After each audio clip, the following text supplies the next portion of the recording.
All right, let's get to work. 3, 2, 1. Let's do this. The Phoenix Music Scene on the YetiRadio.com. The Yeti Radio, powered by DavidLeeMachine.com. It's alive! The Yeti. Welcome to the Yeti Radio, live on Twitch. Tonight we have the amazing opportunity of having Stereo Rex in studio for an interview. Wave, everybody! We're going to start tonight off with an intro song, Soul on Fire, right here on the Yeti Radio.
Stereo Rex in the house.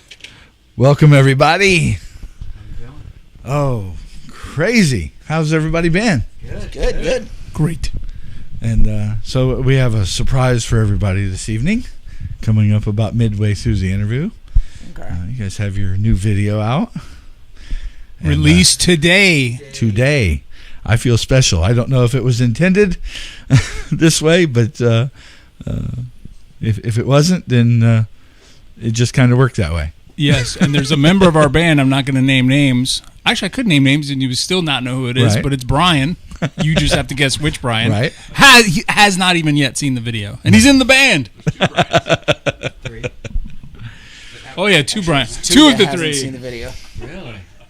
Well, I will let you guys start by introducing yourself and letting everybody know who you are and how long you've been playing music. Me? Start with you, Brian. Yeah, we'll start on all right, my well, left. I'm one of the Brians that possibly might not have seen the video. Just Oh, gotta figure there's it two. out. There's only deductive reasoning to figure the rest of it out. Music, playing for probably over 25 years now. I haven't been in a band for 15 plus until I met these guys in January. December? January. Ish. Something like that. Been around for 5 months with them. So, but all my bands I've been in California, so Orange County area. What LA brought you area. to Arizona? I was born here. Okay. So I was here, Colorado, Hawaii, and then here again. Okay. So Awesome. My name is Paul. I play the drums. I've been playing drums since I was in the marching band, 14 years old. I suck at math, so I'm not going to tell how many years that has been. What was your other question? I think that was it. And I play the drums in this band. And always have. I'm another Brian. I guess I could be number two. I don't like to be referred to as number two, but I play the bass, and I've been playing since the early 80s. Actually started as a hobby when I was in the Navy for something to do, and found some like-minded guys on the ship, and we put a little band together, and we played together for several years until we all got transferred. I actually had an equal layoff to the Birdman over there, but mine was about 20 years. I started back playing again in 06, and was in a band before this one. I actually responded to a rather hilarious Craigslist ad, and one thing led to another. They weren't serial killers, so obviously I'm still alive. So Right. Here I am. Well, it's funny that you mentioned Craigslist because that's quite common here, apparently. That's pretty much where you look for bands. Okay. You look on Facebook, nobody responds, or you even get people that are weirder than you would on Craigslist. Okay. Yeah, I get that. Definitely possible. Oh yeah. Well, I'm Rex. His name's on the kick drum. My name's on the kick drum. His fault. I've been singing since junior high school. Got in my first band when I was 18 and been kind of off and on since. And this is actually the longest stint I've been in the same band. This guy, That's amazing. met him in 2000. Was in a band with him for a while, and that ended up going to Denny's. We wrote a song about that. That's right. Going to Denny's? Yeah. And then a few years later, 2013, we were at mutual friend's birthday party. He asked me if I've written any other songs. I grabbed the acoustic, played a song. The next day, I got a call from him saying we should start a band, and been doing it since. Awesome. I like it when it clicks like that. Oh yeah. I'm Brian. I'm one of the other Brians, and I am a guitar player. Been playing since probably 13 years old. And But he's only 12. no, 48 now. So, you do the math. Not today. This was actually my first band, though. 8 years ago we started? Yeah. I joined, and then, done some cool shit together. Can I say that? Yes, absolutely. It's the internet. You can say what you want. Yeah. So First Amendment's well protected here. I've played with friends, and my dad's a drummer, so I grew up kind of in it. And Okay. I don't know. I've always loved it. I had younger, when I was probably 8 or 9 or 10, my friend's older brother turned me on to Rat, Motley Crue. I just fell in love. I just think he actually bought my first album for me. It was a Rat. Okay. Nice. Out of the cellar, I think. But I loved it. That's actually their very first album. That's the one with Walking the Dog on it. Oh, yeah. Out of the Cellar is up there, though. Definitely. Somewhere. So, how does the name Stereo Rex come about? You can tell that story. Oh, yeah. Mike's not here. So the original name of the band we talked about doing Stereo X, but it was taken. And so I was kind of bummed. It's like, Stereo X, man, that sounds so cool. Like, right now, I'm having you say Stereo X 3 times fast. Stereo X, Stereo X, Stereo X. You see how it kind of starts to blend? Stereo X, Stereo X, Stereo X, Stereo. Hey, your name's Rex. Why not Stereo Rex? Remember the band T-Rex? That was a thing. Like, absolutely. And so that's how it. Equally short arms. Exactly. I do want to point out one thing that's very strange for me right now, because anytime we are all together, Rex is much shorter in stature, but today, look at him. Like he's towering over all of us, and he's probably thinking that he's in his rightful place where everyone now looks up to him. Whatever.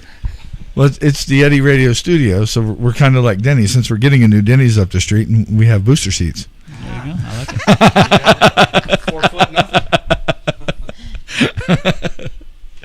Oh, The time I man. was feeling 5 foot tall. So,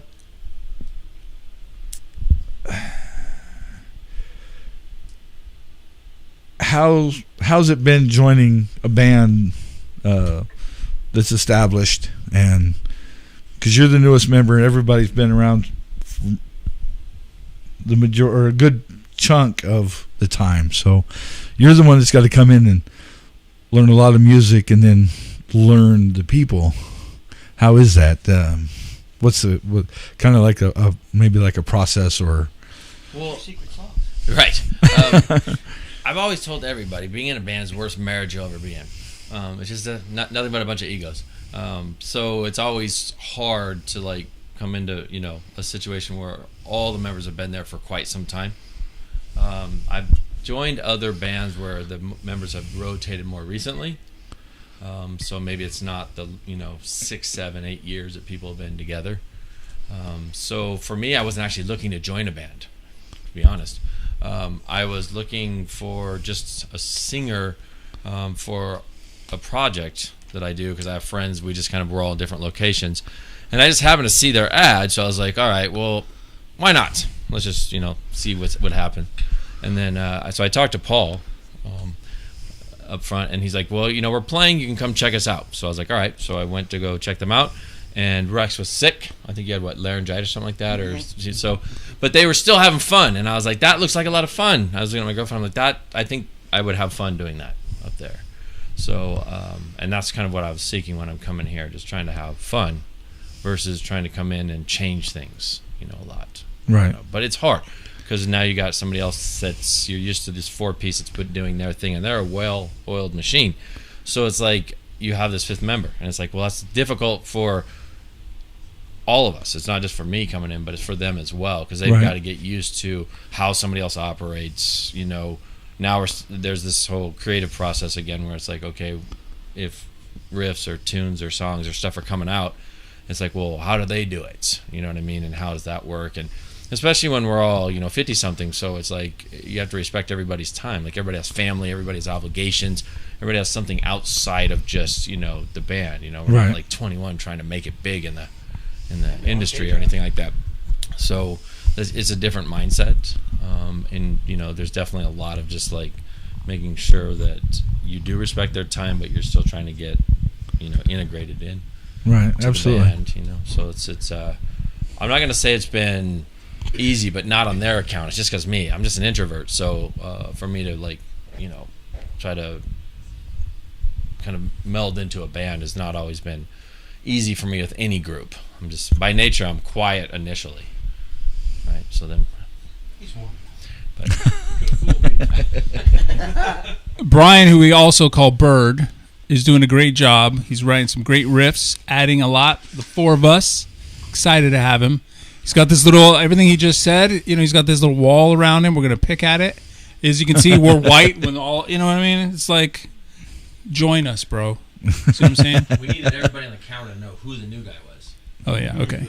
You're right. Okay. My bad. So that's the new guy in white. New guy in white. It's like a marriage. It's hazing, right? It's like We made him wear white. Reverse hazing. That's right. You got to earn your place to wear black in this band. exactly. You don't just show up and dress like them. Right. Well, it's like you come in and you have to do a lot of learning, personalities, music. But then when you start to work on stuff, then you get to bring a little more of you, and yes? Yeah, well, I mean, definitely. And they've let me just even do that in their own songs. I think that was part of their process of going through people like who they wanted to accept in the band. I don't think they had their mindset that they had to have a fifth member. It was just more like, let's just see if there's something out there, that works and gels with us. And so you'll have different people come in. Because, I mean, I've done this in our band. People come in and you're just like, I don't think so. Like that person's not going to be in our band whatsoever. In fact, we should probably stop it now. But so, with them, it's like they'll tell you, oh, yeah, I like what you're doing right there. That's good stuff right there, and I don't try to overwhelm or something like that. I'm kind of a chameleon. I can play in a lot of different situations and things like that. So I know it's best to blend in and, okay. Just be a part of the fun instead of just trying to be like, oh, I got to be the one that's, turn up the loudest and everybody's got to hear all my parts and all those things like that. I'm not sure that's how it works.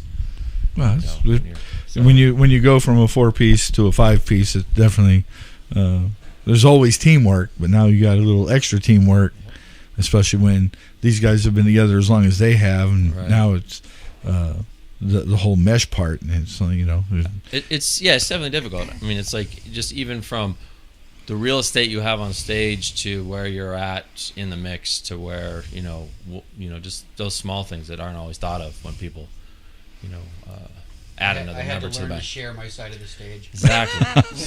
Well, the good thing is, like, as long as my stuff works, I don't really have a side of the stage. I'll just wander around. But when I'm tethered to the amp, it's no fun anymore. So, right. Absolutely. Stand around on one side of the stage and stare at people. So. When it comes to Bird, what actually caught my ear is when we tried him out is the other guys, you listen to them, you get with us four, we know what we're doing, but there was always something that, like, the bottom would drop out on certain spots. That was the reason why we wanted to get another guitarist and possible keyboardist. We were looking for something like that.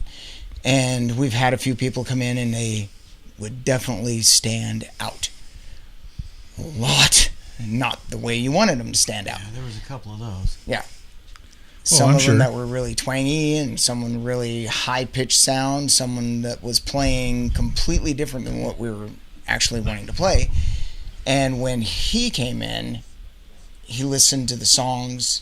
He came in, we practiced those specific songs that he listened to, and we sounded bigger. That's what I liked about it. We just sounded bigger, and I could hear him, I could hear what he was doing, and it was different, and it also made his stuff sound better. It just it complemented it, filled it in and complemented it, which Awesome. is exactly what we needed. Amazing. So what so far have been some of your biggest career highlights as a band? Well, I'd have to say the whiskey, pouring down rain on a Thursday, Valentine's Day. That was interesting. When was that? Oh my goodness. 2018, I think. Yeah, I think so. Yeah. Okay. Yeah, it was. It was in 18. It was really cool to play there. The crowd, well, there was a lack of crowd noise because there was a lack of crowd. So it was just a weird night, but being on that stage was amazing. On the stage, going backstage, going to the green room, and just the black room. Just the idea of looking at the history. Yeah. Right, Everything that was absolutely. around us, it was really cool. And It's we're hoping definitely to a get bucket back list on a place. So better timeline, better spot. But this was just our, like I said, first spot. Open up for Mike Tramp of White Lion. He was doing a whole acoustic thing, and they're just like, it was cold, it was rainy, it was Valentine's Day, so nobody showed up. Pouring down rain in There's Southern probably California. maybe 30 people in the whole place. wow. But it was still cool. The sound Yeah. was good, and it was just awesome. Just the idea of being on stage, that we were sharing the same stage that some of our heroes, actually the night before Kiss played. Right. Well, it was That'd be also awesome. nice that they actually treated us like, you know, not like a scrub band. You know, somebody just came off the street. They treated us just like, you know, a headliner. So it was really nice to have the attention. You know, they wanted us to make sure that, you know, we sounded the way we wanted to sound, and it was actually really cool. Awesome. Well, you sure as hell aren't a scrub band. And if you Appreciate haven't that. listened to them, go listen to them because you're in for some awesome treats because these guys put it down like nobody's business. Not bad for a bunch of old guys.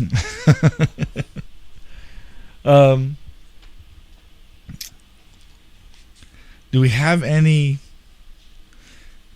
non-musical influences in how you operate as a musician or No, I get where you're coming from. Like, you know, stage production. well, you have military background. There's There's That's that structure. mentality, structure. But- structure and work ethic. You know, that's what I built basically my life on. So I Okay. still adhere to a lot of that. So, who are your musical influences? Oh boy. As far as individual players go, for me, you know, which is probably every bass player out there, Steve Harris, Geddy Lee. But then it goes, you know, Jeff Pilson. Yeah, there's lots, Right. a whole bunch of them, and you know, I couldn't just sit here and, you know, spit names out, but more in the 80s hair is where I started, in that kind of vein. So that was my influences basically. Okay. Anybody else? Oh, you want to know my influence? Okay. Well, top favorite guitar players would be Jerry Cantrell. I think he's probably one of the best in the business for writing music, singing, plays to the song, skill level. The guy can do it all. He's amazing. David Gilmour. Right? Oh, nice.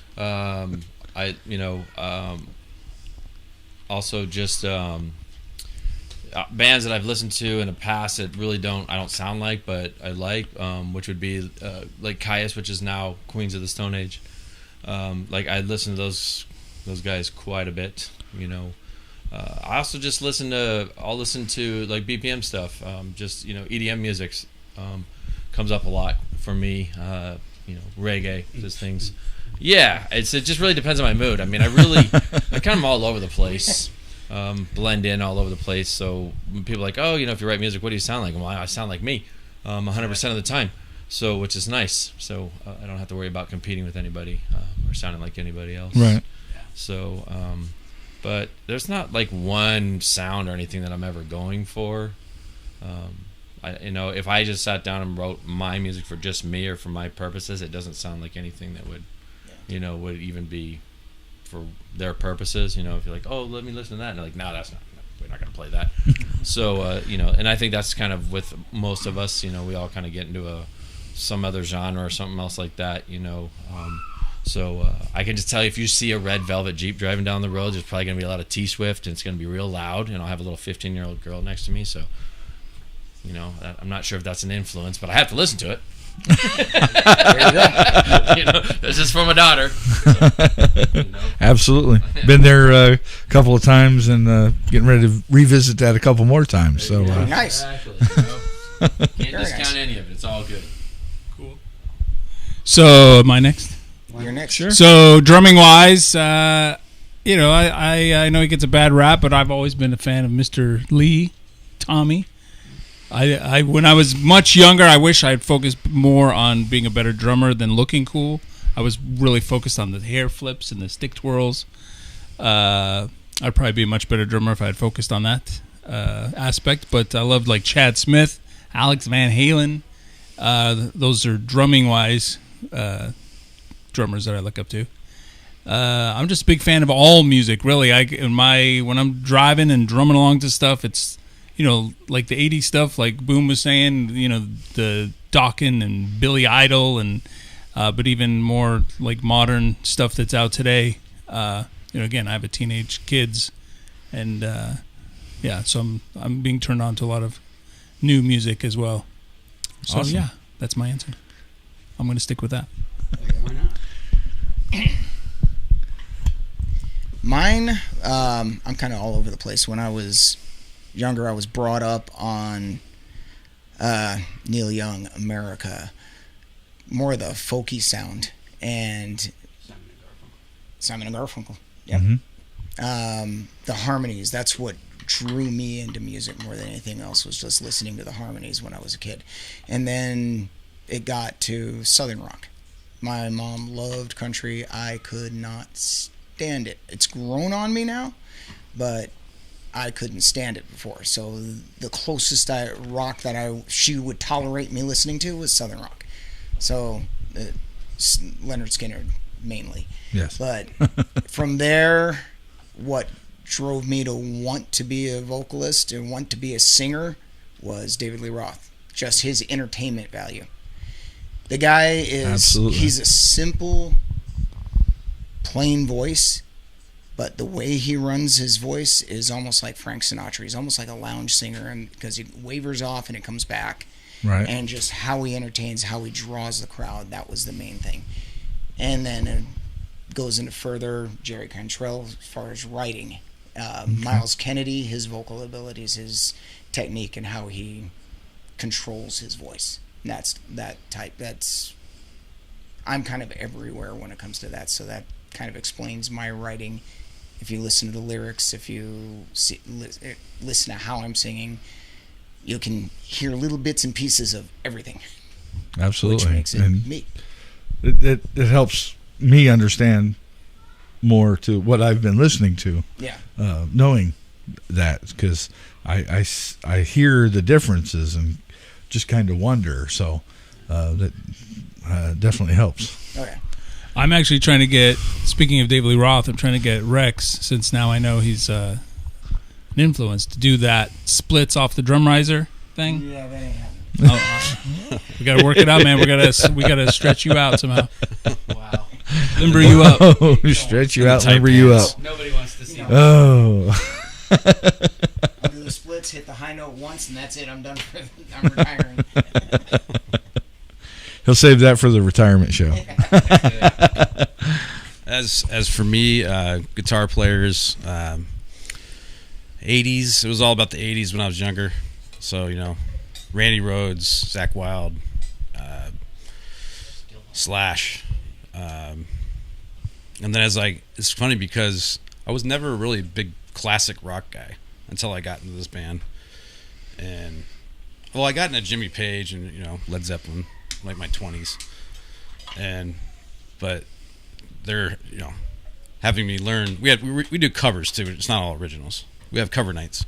Right. So I had to learn all these songs. It's like, okay, 3 hours, 2.5 hours worth of music. So I'm starting to fall in love with guitar players in bands that I didn't know about, or bands in general. Just, So it was great. If we could help improve your. And it really does. Learning covers on demand, it helps your guitar playing too. It really does. I'm sure. Definitely broadens your. You have to do this in this part, and you go on YouTube. I cheat sometimes, but to learn a song. Well, It's accessible. It's you easy. either go to school or you watch YouTube and read Google, and Yeah. that's how I learned how to do all this. It's And I have a 17 and a 13-year-old. Well, this month they're gonna be 17 and 13, and I've been turned on by some music like Billie Eilish and that I've come to respect because I don't know if I just hear it over and over and over, and oh, okay. So I think I'm being brainwashed by that, maybe. definitely entirely possible. All the good girls go to hell. You know that one? I've probably heard it. I don't know. Well, sometimes I ask if you could open for anybody, but I'm not. And who could it be? Because it's like that question's been turned back on me, and there's no picking one for anything. I don't care what drummer, bass player, guitarist, vocalist. There's not just one for anybody, and anybody that says I only have just one, you're so close-minded. It's beyond belief. But I will ask if you could collaborate with anybody, past, present, bring them back to life. Somebody that would just mean one amazing collaboration. Me personally, I grew up in the Bay Area, and one of my absolute favorite bands from the Bay Area is Y&T. Unfortunately, the only surviving member is Dave Minichetti, the founder. But also one of my influences was Philip Kennemore, the bass player. But yeah, those guys, I've met them, and they're pretty down to earth, and for me that would be awesome. What's this, Paul? I can't think of anyone. Collaborate with? Sure. This is a Rex question. To write Yeah, music sit with? down and write with. Sit down. I'm thinking first. We want to hear you think. Yeah, it's a really hard question to put it honestly. I love how he writes. I love how he writes his music. I love how he plays his guitar. It would have to be a toss-up between Jerry Cantrell and Miles Kennedy. Okay. Awesome. I'm very big on lyrics, and I love what they write about. I love the songs. I love the music. I love how they put it together. And Right. I would love to work with those two. Awesome. Definitely two great choices. So with that, where do your lyric inspirations come from? Life, baby. Yeah, mainly what I'm feeling at the moment. It just depends, honestly. It started out what I would write about what I was going through, what I was feeling, and every single song was usually depressing. And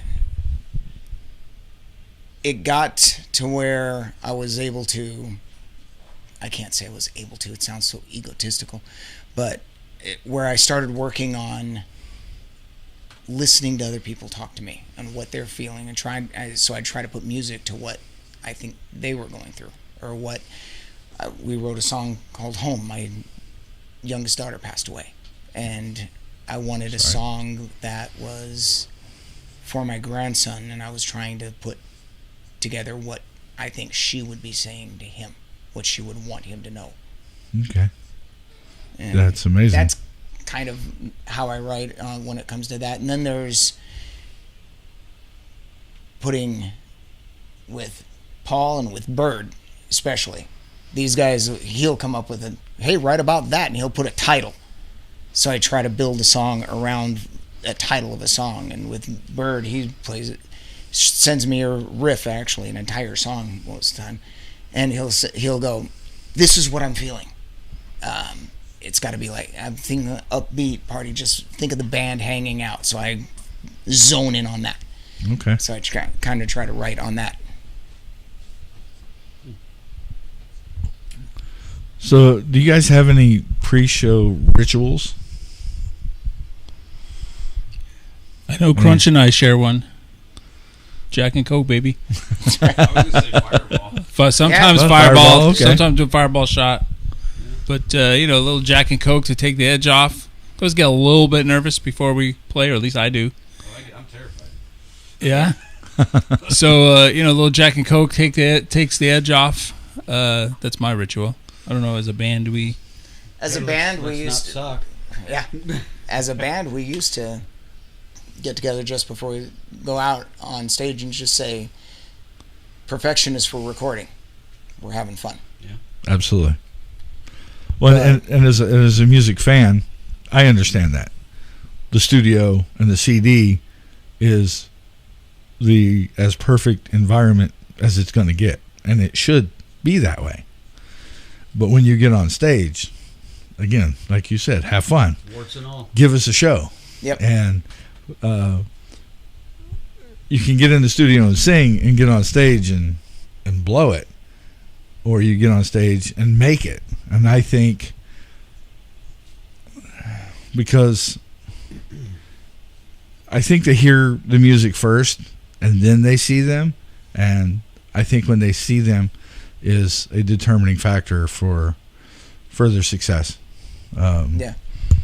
Definitely, because that's where especially today, where the largest chunk of income is going to come from in a music career is the performance on stage. Yep, So, that's man. exactly it. The band that he brought up that he liked, I heard Out of the Cellar. That was the first time I heard Rat. It was Out of the Cellar, and I hated it. I thought it was horrible music. You're out of the band. And they opened up for him, and I reintroduced myself to that album, and I fell in love with it. I love every song off that album and pretty much anything Rat's done before, just because of the show that they put on. Okay, that's awesome, because they're one of the first bands I got introduced to into rock and roll back in the '80s. So, if it's not on vinyl, it's on CD, and that's just. What was your favorite song to write? One song you had the most fun writing. Had the most fun writing. I can tell you that it popped in my head here. When we write songs, like in the old days, this is pre-Bird, Rex would come in with, like 80% of a song, like done. Like that was a lot of our music. The EP for sure. That was more like 99%. But when we get together, the four of us, and like just work out parts, like, oh, you should try this, you should try that. That whole magical vibe that you hear a lot of bands talk about. The Storm, I remember when we were in the Man Cave, working that out with us, all of us together. I mean, I remember, man, we all had like goosebumps with that one. Yeah. But I still remember exactly what you said. He came up with that little, just a little piece, and then I started putting the acoustic to it, and it was just like we started playing and playing and playing it. It was quiet, and then it stopped when it was done, and it was silent for about 3 or 4 seconds, and then you hear Paul go, "What the hell just happened?" Exactly. Magic. yeah, you hear stories like, I love hearing those interviews with some of our heroes, Aerosmith or whoever. They talk about how they're sitting in the room and like Janie's got a gun, like how that just like they were just like noodling, and all of a sudden it's like, wow, this just happened. I love hearing those stories, but we had that happen once or twice with some of our songs. Stranger Than Fiction Yeah. was Yeah. kind of the one that gave me instant goosebumps. Okay, Stranger Than Fiction. I As think far- as far as having fun in the writing, dueling mics, nice. I got to say Grand Slam, because just the whole premise behind the song, what it was about, and that's why I always say, hey, we wrote a song about Denny's. Okay, so it's not really, but it's something that happened out of Denny's, and the Grand Slam is on their menu, so it's a song about Denny's. Awesome. Yeah, you did. There you go. He said, write a song about Denny's. You said Grand Slam, and I'm like, all right. We went from there. We're done. For me, honestly, the two songs so far that I've enjoyed writing just for the fun of the whole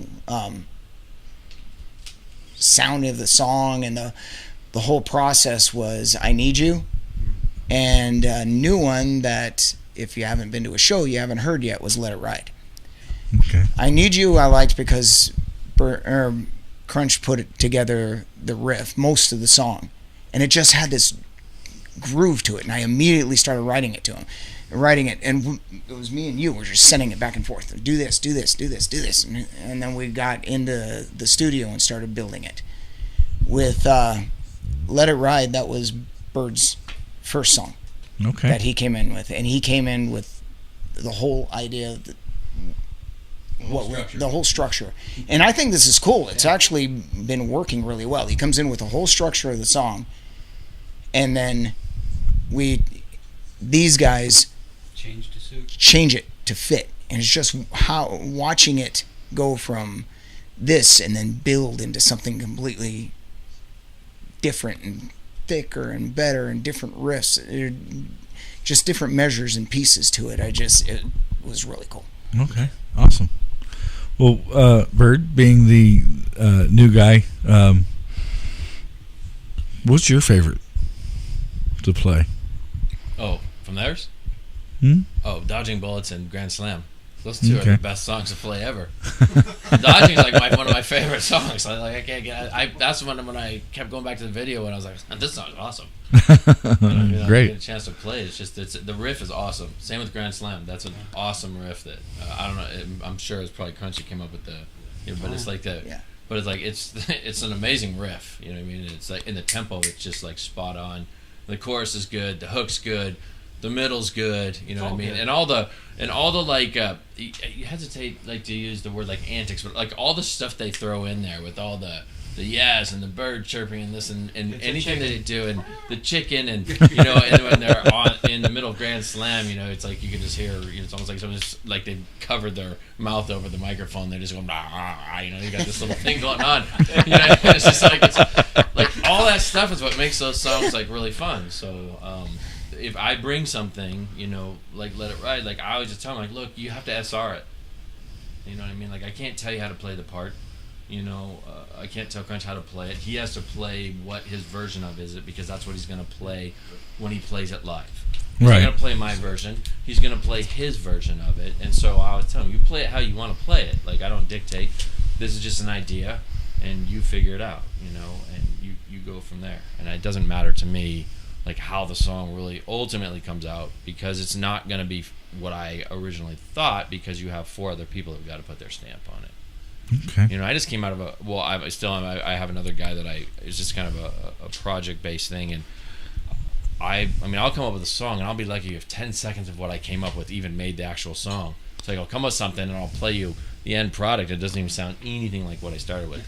So I feel like anything I send, even though it seems like a song or a shell of a song, it's a collection of ideas that people can go through and they can cut out and they can edit and change how they want. You know, like it doesn't matter to me. Right. You know, I mean, even with Too Far Gone, that we're just going, you know, we're sitting in Paul's garage.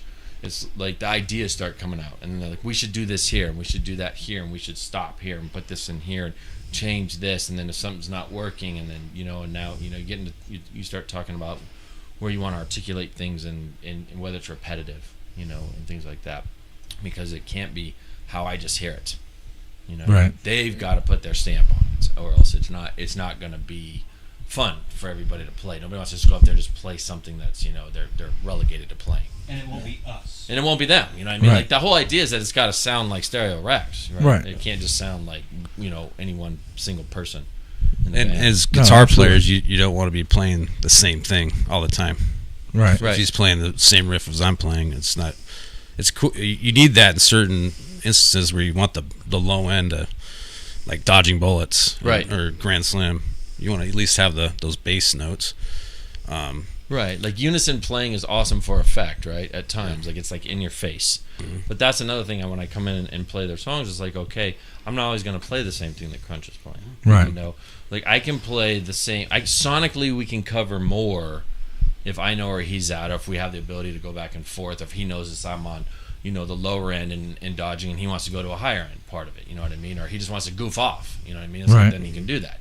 Like it doesn't, and you always know somebody else has the riff, and stuff like that. So that's kind of what I don't think we've had a chance for 5 of us just honestly just go in organically and just sit there and noodle and create something yet. And I think that's just a lot of it's because like at this time of year, like we all have like our schedules are so loaded up. Spring sports, everybody has this going on, and you got your families and kids are going everywhere, and people are trying to get ready for stuff. But I think it would be cool just to have that moment where you just walk in, you're like, okay, I only have this one little idea, and I don't have no idea where it's going to go. Yeah, that's where Rex is really good. If I come in with the riff or Bird, and he hears something right away, Rex will just hear something. He's like, okay, keep going with it, keep going.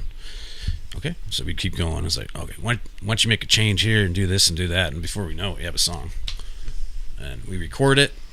I'll go home. And I'm sure these guys, they listen to it. I'll send it to them. And I get more ideas. Next time we get together, okay, let's do this here. And it just turns into a song. So. Awesome. Well, I think it's about time for that surprise. What do you guys think? Let's do it. All right. Well, it's yours. So I will let you guys introduce it. What do we tell them? What's right? The video? Stranger Than Fiction. Mm-hmm. Oh, I thought you meant your awkward question. No. I was like getting ready to poop my pants. This is the title track of the new CD, Stranger Than Fiction. New video premiere today. You're going to see it live Right now. right Here on the Yeti Radio. Are we going to be off camera for this? Shortly. Yeah, we're still on. You're still on camera though. Okay, because I wanted to stand up and watch it.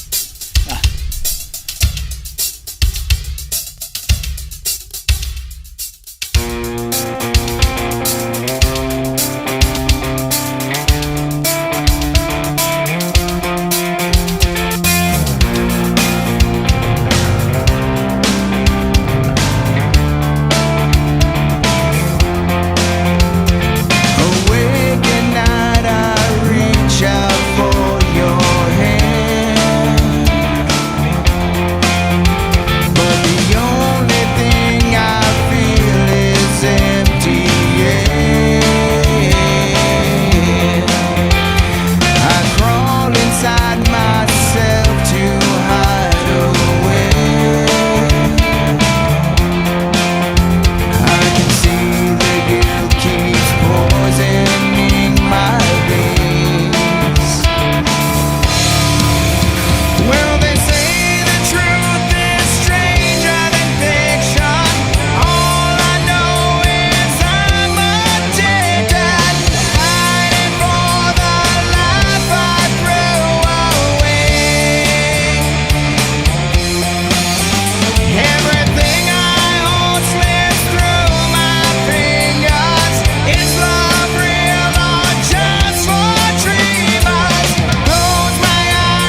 Back in the studio with Stereo Rex. That was their new music video premiered today. Stranger Than Fiction, title track off of their new album. Stranger Than Fiction. We are Definitely live. We got echoes going on in here. Confuse me. Awesome video. Thank you. What's the premise behind this song? The premise behind this song? The story, Well, it has nothing to do with the video.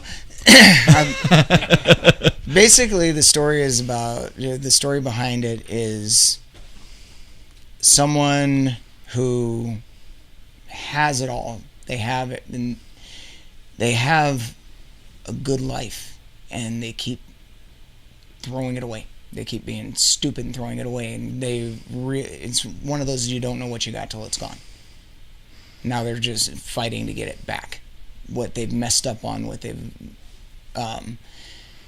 thrown out, they're realizing that's what they've always wanted. They spent their life thinking the grass is greener on the other side. Okay. When in the end you actually realize you've got an entire ranch. And it's the same color green. And it's the same color. And it's the same color green. I think that could tie into the video. The girl is what you just described. She was, this planet was better. Turns out it's not. She lost her boyfriend. He came back first. She's going back home. Yeah, he was having a bad day. There you go. Yeah, he had a really bad day. Yeah, it was a super bad day. Poor guy was all skin and bones. Let's stick to that story. Well, you produced it, yes? Yes, sir. Well, awesome. Great job. Thank you. It was a collaborative effort. I hired a cinematographer, a local guy everybody knows, Gavin from Sound 48, to film it. A VFX guy named Darian Harmon, who is awesome. All the monster and all the effects you saw. Okay. He created that from scratch, Wow. which was awesome. Awesome. And I chopped it up and put it together, and And there it is. there it is. Well, now I think I know what I'm going to go to school for when I retire. What's that? Videography. There you go. No, those guys do some great work. I've seen some of the stuff that they've done and on their own, just as Sound 4 is, and it's pretty awesome. But great job, awesome Thanks. video. Thank you. Best of luck with that, and then the new album. We got a date for it to come out yet? Well, that album's already come out. Oh. You mean the new one? Yes. New one? The new one. We're actually in pre-production, so we're not 100% exactly what the date is going to be. Okay. Yes, because Stranger Than Fiction is on the wall. That's true. We don't even have a title to the new one yet. So Okay. Somebody else can come up with the title of the new one. Will the bird come up give it with to the new guy. Give it to the new guy. I can handle that. He can handle that. All right. Killer bees. I'll go ahead and make you hate me now. Okay. So the question is, Oh, boy. would you rather be a B musician in an A band or an A musician in a B band?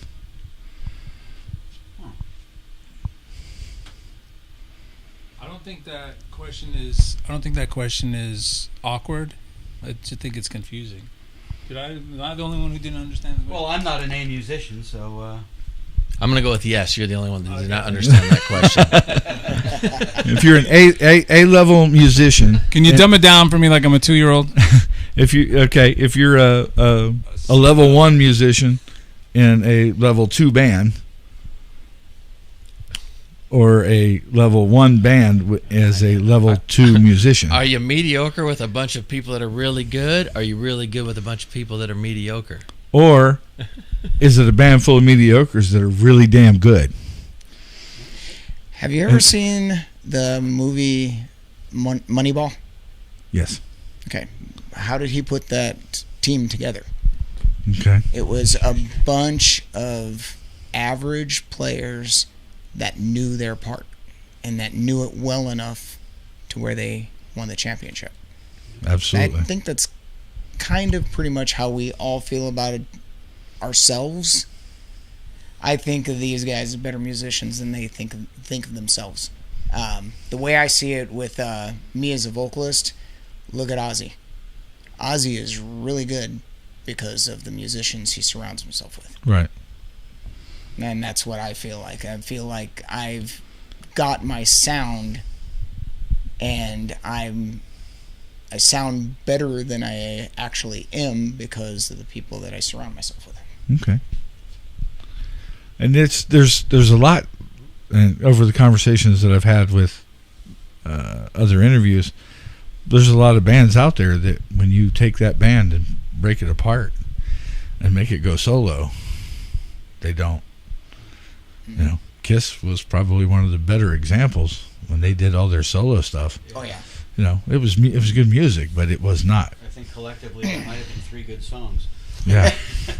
But when they were on stage together, it was mind blowing. Yeah. You know, so not taking anything away from their solo careers, and everybody needs a break now and then, and Sure. Doing your own thing sometimes is a great way to get that break. Yeah. But I just think that there's a lot of those, and more than because I don't think that that scenario is looked at by the average person. Yeah. So I don't know if that's going to start putting things in other people's heads and when they see the interviews, and because I actually got the question from an interview I was watching because I was trying to find some new stuff, and that was one of the last ones that I caught, and I was just like, wow, I'm going to save that one. Well, this is Actually, a good question. kind of the last thing I'll say on this, then I'll hand the microphone up to Crunch or anybody else who wants to say it. But you gotta, to be a good band, to be a strong band, you've got to work with each other's flaws. If anybody has a little bit of a flaw and fault, a little miss, you got to work around each other. Me vocally, we tune down a full step down. It matches my voice better. These guys are actually willing to do that. Right. And you find every musician is going to have a quirk. Every musician is going to have an off sound. As long as it's not you're pretending to know how to play, but you don't play. For the most part, if you're good, for the most part, work around the little mistakes. Work around the little quirks and stick together, and it's just gonna grow from there. But, Awesome. do you be a musician in a band or a musician in a band? I think I am a B musician, so I don't know. But it would be awesome to be with an A musician or band, because I think it would just make me better. Yeah. And I've always loved playing with better players, just because I think it makes one better. Just to strive to be better and practice more. And Okay. I don't know. There's definitely something that it clicks for this dynamic of us. I mean, none of us are, I don't think, virtuosos or whatever. Is that what they call it? Yeah, okay. But, yeah, I mean, the hardest thing, and any musician will tell you, the hardest thing to do is just to find a group of guys that can tolerate each other or whatever. It's like Bird said earlier, it's like a marriage. Stay together, right? We have minimal drama in this thing because we're all, what's the word I'm looking for? We're all down to earth and humble. I tell people all the time when people start talking to me about my drumming, or I second Crunch over there, the B player. I tell people that I'm like, when most drummers watch me drum, I feel like they're looking at me the way vampires look at Count Chocula. You know what I mean? It's like, I have no idea. Okay, he's kind of one of us. You know what I mean? But we're like the island of misfit toys, but it works for what we're doing. And you were giving me shit about the Mickey and Minnie bathroom. I was a little bit. I was a little creeped out. I didn't know you had kids, and I was like, what's going on here? Bird might have something to say on this topic. Not a word? On being. I'm definitely the best. So let's get that out there right now. I mean, if anybody has to be the A guy, it's gonna have to be me. But no. I mean, I might as well. I'm in a different shirt. It's obvious. I mean, One of these things. I mean, only the guys that have the hair in the band are the A guys. Oh, that's only two of us. No, I'm just kidding. No, I don't know. I don't know where I stand in any of that. I just want to have fun. That's all. I just came in. I just want to have fun. Outside of me. Yeah, that's right. On this side, always right. Stage, mic, right. No, I just want to come in and have fun. So it does. I don't think it matters. Like I said, if everybody has their little quirks and whatever, how they play, or you just have to be able to deal with it and make it all work. And then hopefully, when the sound system's on and the lights are on us, it looks good from the audience. You know, that's what you want. Good right? answer. Absolutely. You know what I mean? I want it to sound good. Well, that too, but you know what I mean? It's like you can overlook that every once in a while. I mean, sometimes just them having fun and and everything that's going on up there. I mean, I've gone to watch some bands where they don't move at all and they're technically really good, and you're just like, well, it's kind of boring. You know, a couple songs in, you're like, I don't know. I mean, they're good, but like, it's not entertainment value. Right. Like, I'd rather listen to this on the freeway where I can concentrate on the traffic. You know what I mean? And listen to the real technical prowess of those bands. But you go see just a band having fun, and you're like, you get lost in it yourself, and you're having fun. You know what I mean? Those are like what people remember. Generally people go home with, a couple of things from the band. It's like, was there a lot of energy, and where were the hooks? What's the melody they're singing? In the beat, what's keeping their head moving? What's the cadence of the stuff? You know what I mean? And that's when they know they've had a good show. And a lot of good energy. I've noticed a couple of bands that I've seen. The vocalist will start coming forward as he starts a line in the song, and he'll get to the edge of the stage, and it's almost like he's going to jump off the stage, but he doesn't. And it's just like, okay, whoa, don't do that. There's not enough of us out here to catch you. In our case, our lead singer has the tippy toe, Okay. so he could be seen. I'm sorry. I always got to make short jokes at Rex's expense. Sorry. Well, and that's the thing that was good about this band. I mean, there's a true front man in this band. You know what I mean? You have vocalists, and then you have people that can work the audience. People that can move about the stage. You know what I mean? So that's always good. To have some people like that. Yeah, I felt horrible because the last show I missed, and I thought doors were at 7. and I show up at like 7:30, 7:35, and it was all done, and I'm like, just okay, I'm waiting to see these guys and watching the band go on. I'm like, I talked to Rex, I'm like, when are you guys going on? He goes, we were on already. I'm like, what? Shit. Yeah. No. There's got to be a lot of energy. It's got to look good. I mean, and they definitely have that. You know what I mean? All players. I have a lot to catch up with on the stage. Nah, you as well. So. You out energy me, trust me. So, what's your favorite local venue to play? Local venue. Oh, Marquis good. Marquis, but I would like to say, is it like a dive bar versus like a big showcase, bigger place? I don't know. I'd have to say the Blues. The Blues? Yeah. Okay. Good local venue. Sounds always almost spot on. There's always little quirks with every place you go that, but I like the size. It's a little more intimate, and they always have a good crowd. So yeah, I think that would be mine. I have two. I have Bike Week, whether it's the big stage or the smaller stage. Well, there's that. That's always and also Pub Rock, because every time we go there, well, not every time, but there's a great crowd. Yeah. And I think we've been there, 3 or 4 times? 3 times. So. Awesome. So that's my pick. I don't have a specific favorite. I just like to play. Okay. I don't like the setup. I don't like the teardown, but I love to play. And there's a stage. Was that because you don't get any help from anybody setting up and tearing down? Surprisingly, in this band, I do get help. I've been in bands in the past where, it's like, hello, Could use a little help here. So I've been very fortunate so far in this band. Singer shows up with a prize Right. bag with his microphone. I mean, there is something.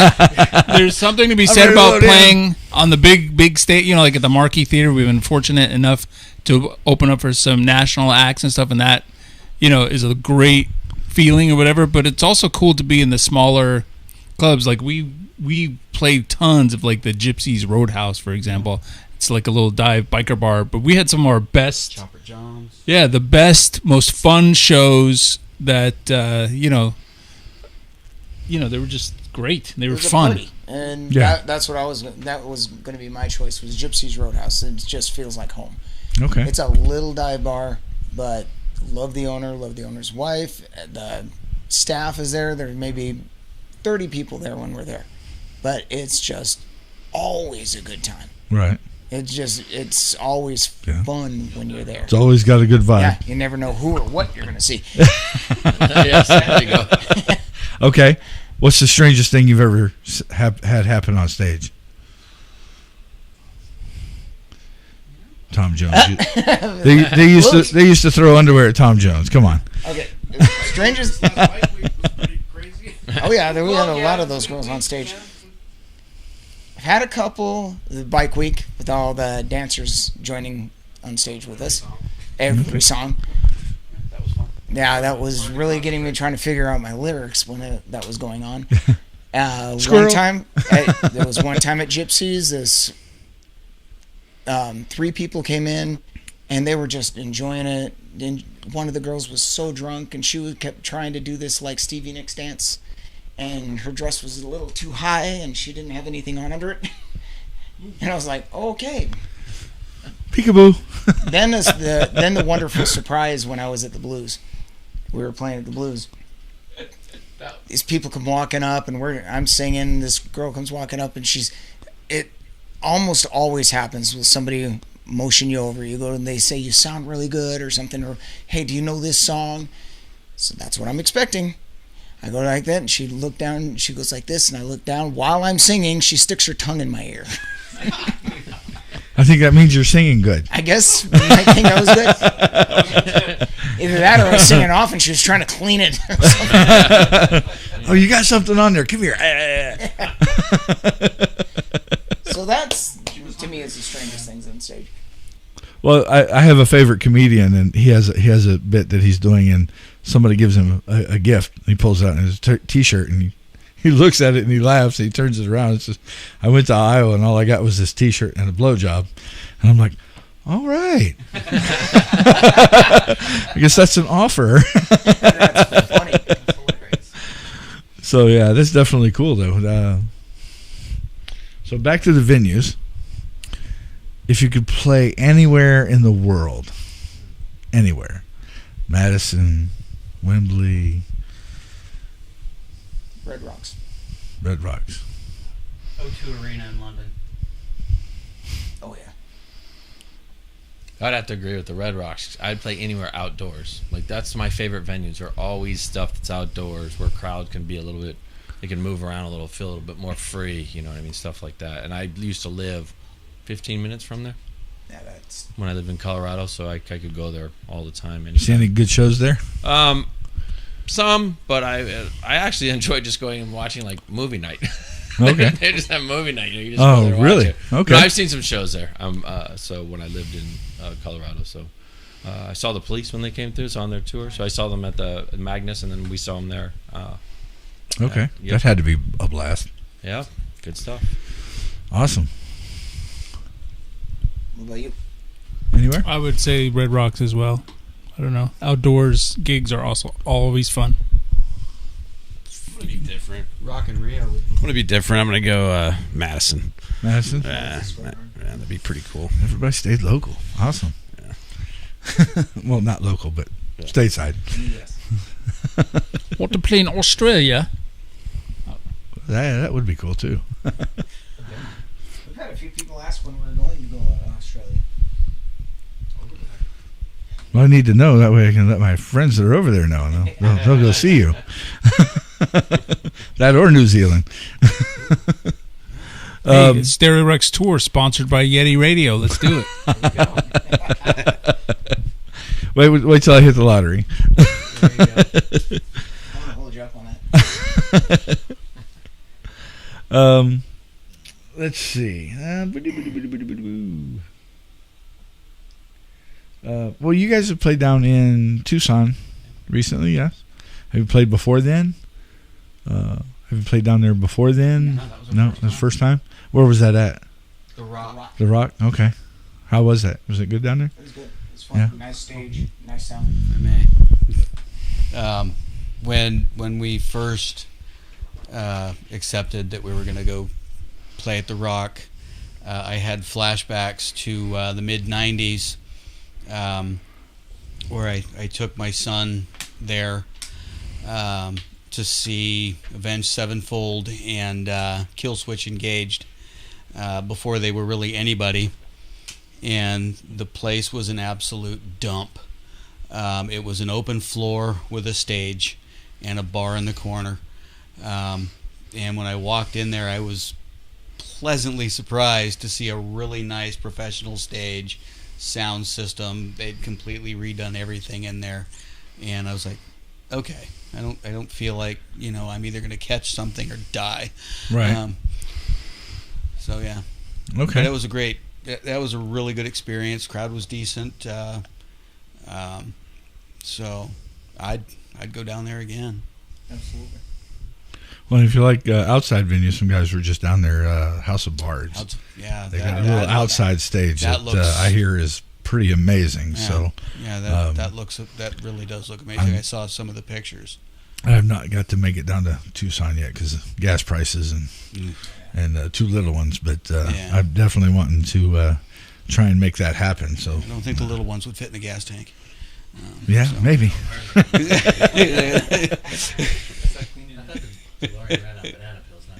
Right. So, you ever been singing and stopped, and the crowd continued for you? And stopped? If you stopped singing, the crowd continued playing or continued singing for you.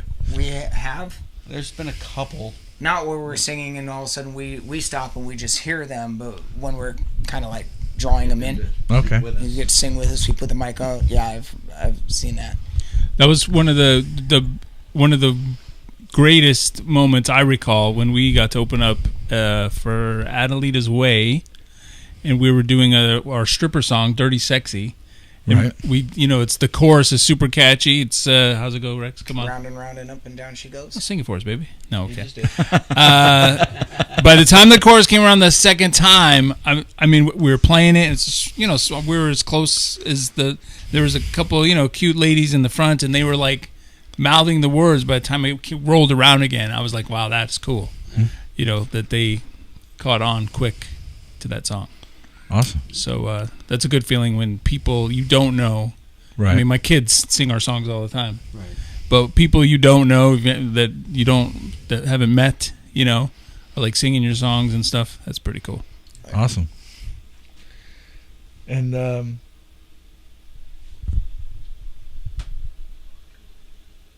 with the technology of today, and you guys are from pretty much the same era, the difference between a successful music career back in the 80s, 70s, 80s, early 90s, as opposed to today. Today, as opposed to, the gold or platinum record sales back then. Granted, that happens today, but with the technology of today, it's changed it a little bit.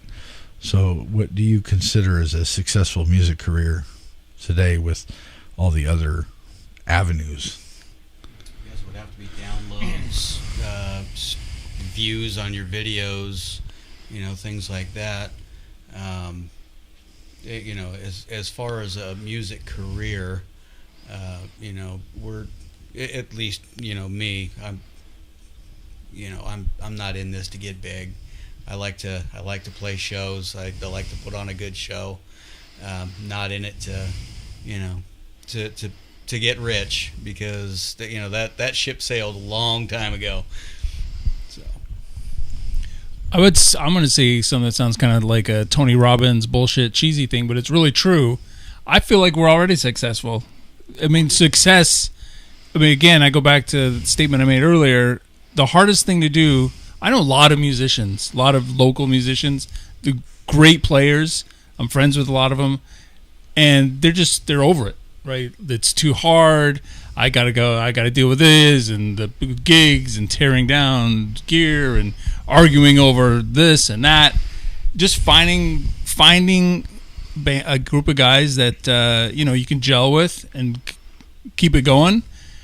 To me, that's 50% of it right there. And I feel like we are successful in that. And the fact that we put out our own music. We don't really. I say it all the time. At least for me, I'm not doing this for the money or that.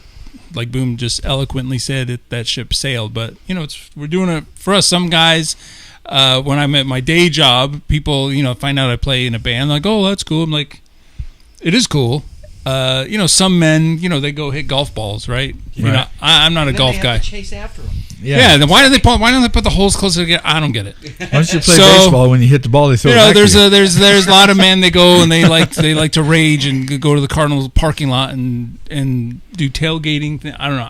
I don't get it. I'm not into that. We get together, we write music, and we create music. We put it out there. We put it on the wall. We do the cool videos. And it's something cool. When we're long gone and dead, my children and their children, they're going to be, look, there's Grandpa Paul played the drums, and that's going to be out there forever. And to me, that, I don't want to say legacy. It sounds like you're trying to make yourself big time. But, just having that. Can you imagine if you had, like, something of your great-great-grandfather, right, that something creative that he had done, and it's out there for the world to see? Mm-hmm. To me, that's what it's all about. A legacy. They're going to put those glasses on. Right. That's great. Leave a legacy for the future generations. Yeah, exactly. As far as the music business goes, the measure success is it just depends on you. I got friends of mine. A lot of people have heard the band The Black Moods. Mm-hmm. Absolutely. They got signed to Sony, an offset of Sony Records. They, after a while, decided that wasn't for them. They're touring, nationally touring. Yes. They play the Marquee Theater and 1,000 people show up for them. They have a management company. That's all they use. Management company and sponsors. They're not going to get rich. They're just doing what they love to do. That's their measurement of success, doing what they love. So to me, successful is being... It's what you want, what your own measurement is. And honestly, just like what Paul said a little while ago, we were with me, Marquee Theater, on the stage, 900 people there, and I'm watching the front row, and half of those people are singing what I'm singing. They're singing along with me to our songs. Right. That's successful to me. Okay. That's what I'm looking for. What that part, the intimate part of the success. The connection. So that's totally awesome because what you guys put out on stage is phenomenal, and you guys definitely want to definitely represent the scene, the local scene here, amazingly well. So.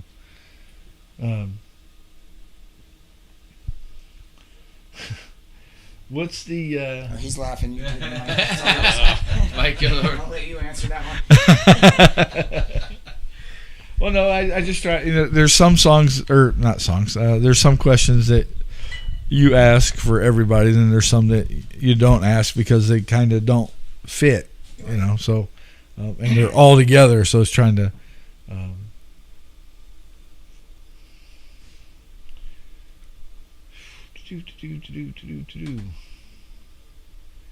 We did those already. Thank you. So, what's the worst thing about being a musician? Having to buy a lot of gear. I think you like doing that because you do it a lot. Yeah, I have a problem. What do you think? You got that one right. What do you think? I already stated it. I would say the teardown and the setting up, and I have to argue that one yeah, because I worked in a theater for a casino, and we did concerts on the weekends, and so I was part of the local crew. Got to work with the roadies and do the setup and the teardown. Granted, I wasn't doing it every single night, but that was the best job I ever had. Too bad it didn't pay for crap, and when I ended up moving to Vegas, I couldn't take the chance to be on a B or C list with the union because I had a family. I had to worry about them. So, when it comes to that, I can say that what you're saying, that would probably be fun, because with us, when we're doing our cover shows or 3-hour shows and we have to bring on our own PA system, we're setting it up. Then we do the show. Feet hurt, back hurt, legs hurt. You get off stage. You have to tear it down. But not only do you have to tear it down, you have everybody coming up and talking to you too and wanting to. So you're getting in with the crowd and enjoying the time with them, and you're wiped out. And then you look back at that stage and you say, I still got 2 hours. Summertime outdoor shows. Yes. That's the worst for me. Oh my God. oh yeah, summertime outdoors. I'd be like, yeah, we're in hiatus for the summer. To me, I have to agree. That's the hardest part about being a band. That's the worst part. Is just the end of the day, knowing you have 2-3 hours left of breaking down after you're already tired. If we're just, if we're playing at a venue that has a sound system, set up and tear down's pretty quick. You travel as light as possible. But yeah, when we have to do all of our own stuff, then it gets a little daunting. And then, of course, once you've loaded it, then you get home and it's, oh, geez, it's late. And then you still have to unload it out of your vehicle and bring it into the house. So, it's that's the bad part. It's the non-glamorous side of being a rock star. Now, if you're talking about being the worst part about being a musician as far as how you're writing and that, writer's block. How do you deal with that? Time. Just put it off to the side, walk away, Okay. and just give it time. Stranger Than Fiction. That song took almost 2 years. I just couldn't get it in my head what the song should be about, the feel. Okay. And the melody line changed like 12 times before it finally clicked. Okay. We were finally able to write it. That song was shelved for 2 years. Wow. So, you just put it on the shelf and walk away and do something else and come back to it later and see if something pops up? Mm-hmm. Okay. That goes for guitar writing too. I won't touch my guitar for 2 weeks, and all of a sudden, I see something, a video or a live concert. It's like, oh God, I gotta learn this. Pick this up. Right. Too tough. Yeah. Bird has a topic. Something on this topic. I do. Don't you? You give me the mic. Don't send I it. was asking if Okay, you had we're chipping I away don't. we're chipping away at that wall. Right. I don't have that problem, but I do. But I know myself well enough. I have creative waves, so when my creative spout is open, then I just let it all go out, and I don't really care what comes out, and I don't care what's usable. I don't care what's going to get shelved. I don't care what's getting played. Again, everything's a collection of ideas. So I try to put the ideas that I think are coherent with other ideas, and I mean, my iPad is so full of different stuff. Like even the songs that I'm presenting to them, all those things weren't on the same place at one time. So I kind of gather them all up and say, I think these are what go together. So I know myself well enough. Usually it's 3 to 5 songs this time around because it's been so long. It was closer to 8 to 10 collections of things, Okay. and then you can go back and revisit them because like right now it's shut down. So like I already know it. Like the creative spout, as far as like coming up from the ground up and doing that, is shut down. Everything else is now kind of editing and tying things in and kind of playing off what other people are doing for me. So that's just how I operate, and I don't know I can't say, in a year it's going to open again or anything like that. It has everything to do with what I'm experiencing in life, ups, downs, where I'm at emotionally, things like that. And then I just kind of run with it. I just go home and I put my iPad in front of my amp and I just play. And I don't really care what's going to come out. And then I just say, here, does it seem usable? If it is, it is. And if it's not, it's so you got little segments here and there, and you just pick this one out. Wait a minute, this one was what's going on. This one will fit, or it'll fit, but we got to tweak it a little bit just to make it, stretch it out a little bit. Or I could. I have probably 10, 15 things that are just sitting there. Some of them been there for 2 years. Some have been there for a long time. I've had the iPad since 2016. I've got stuff that's on there since the year I bought it. Okay. So it's one of those things where it's like sometimes, and I delete a lot of stuff. Like some stuff I'm just like, I'll do it and I'll listen to it a week later. I'm like, I don't even know what I was thinking when I wrote that. Gone. That is the worst stuff I've ever heard, until the next thing I'm like, that's worse than what I just had last time. So I'm like, that's that. I don't know. Damn it. Why did I play that? And then other things I play and they're so lame, but I'm like, I don't know. It's got such a lame factor to it. I just have to hear it again. So I just have to keep putting my finger on it going, that's really bad, but I got to hear it again. So that's you just can tweak it, make it better. No, there's no making it better. I just need to keep hearing the lameness of it to remind me that the other stuff might be a little bit. Right, just might be a little better. You know what I mean? I want to bring in stuff like the next creative wave of all this ridiculous stuff, and these guys like, I don't know what this is, but it's not going to go on any album that we're going to play. So just so they can hear it and just be like, you got Yiddish dance lessons coming up or something? Something you can maybe kind of fit that in there with the Yiddish band, Right. And get some accordion stuff going. I don't know, but That's funny. that's me. Oh, and I've also figured out the new album title and the new album name. Okay. So while we've been talking, Is this an exclusive? Let's hear it. well, it's just an idea. We like Well, let's hear the idea. I know. So it's gonna have the 3 B's on there, major, right? And it's gonna have the original 2. And they can hold the album art of the albums they've already had. One has the Stranger Fiction, the other one has the Crash Boom, right? And the title will say 2 B's, and then I'll be up in the front with the new album, and it says or not 2 B's. Oh. And then I'll be up in a white shirt, and I'll have the new album. I'll be holding the album, and those 2 will be holding the album, the old albums.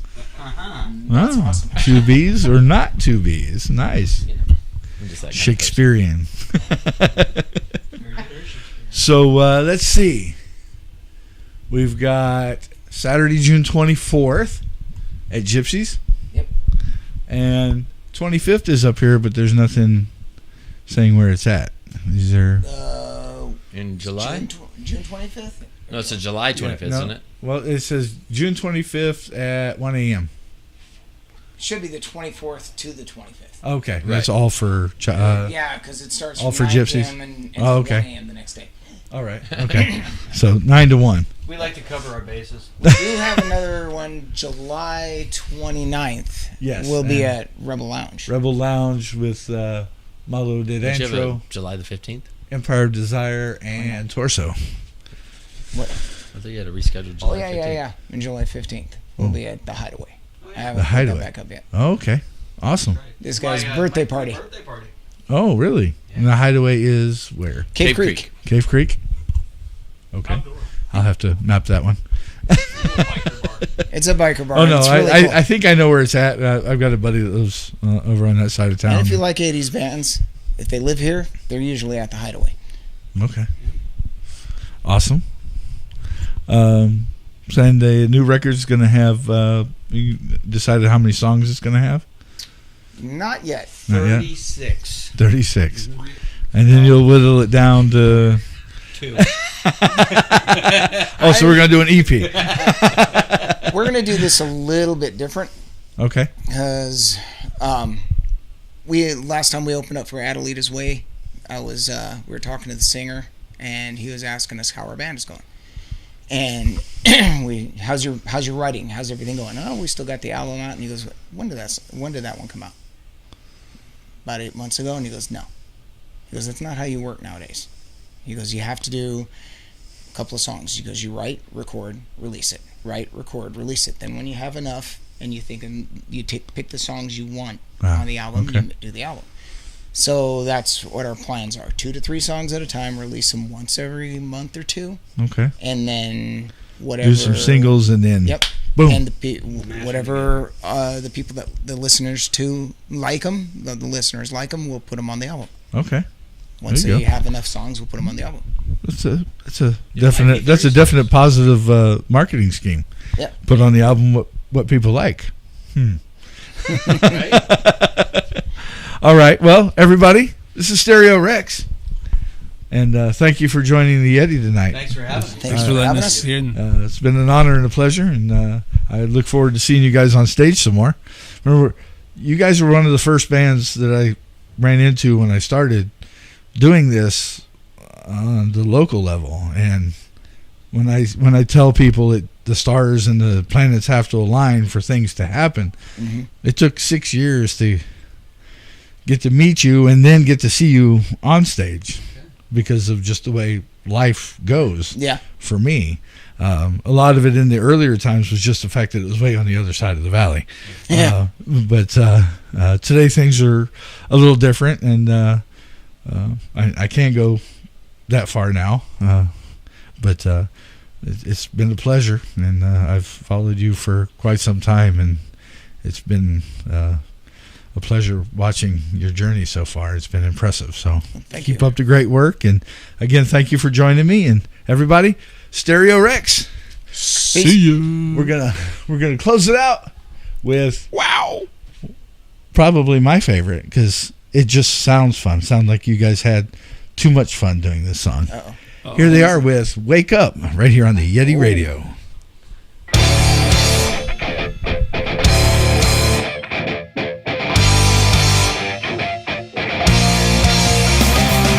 Wake up! Stop spinning your wheels round. Just keeping on staring at the ceiling. Laying down your lies. Stand up. Kick the door down. Break out. Stop buying into everything you're streaming. Poisoning your mind. Tell me what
That's Stereo Rex with the Yeti.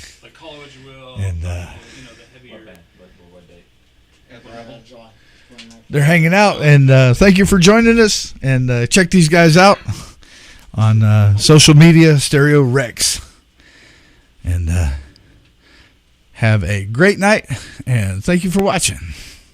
TheYetiRadio.com. We sell our margaritas, not sidewalks, on the Phoenix music scene.